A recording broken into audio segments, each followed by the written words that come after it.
പിന് നൽകുന്നതിന് പകരം ഫേസ് ഐഡിയോ മറ്റു ബയോമെട്രിക്സോ വെരിഫിക്കേഷനായി നൽകി ഇടപാടുകൾ കുറേക്കൂടി സുരക്ഷിതവും എളുപ്പവുമാക്കുന്നതിനുള്ള നീക്കമാണ് നടക്കുന്നത്. എല്ലാത്തവണയും വെരിഫിക്കേഷനായി പിന് നൽകാതെ ഫേസ് ഐഡി നൽകി യുപിഐ ഇടപാടുകൾ നടത്താനാവുമോ?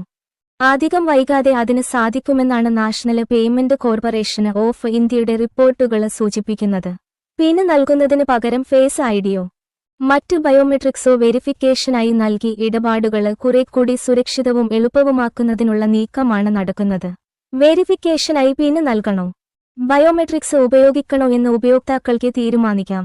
നിലവിലെ പരീക്ഷണഘട്ടത്തിലാണ് പുതിയ വെരിഫിക്കേഷന് സംവിധാനം.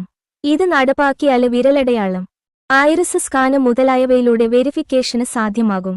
ഡിജിറ്റൽ സാക്ഷരത കുറവായ വ്യക്തികൾക്കും ഇത് നിലവിൽ വരികയാണെങ്കിൽ എളുപ്പത്തിൽ ഇടപാടുകൾ നടത്താനാകും. കോവിഡിന് ശേഷം രാജ്യത്തെ ഡിജിറ്റൽ ഇടപാടുകൾ വൻതോതിൽ ഉയർന്നിരുന്നു. 80% ഇടപാടുകളും UPI വഴിയാണ് ഇന്ന് നടക്കുന്നത്.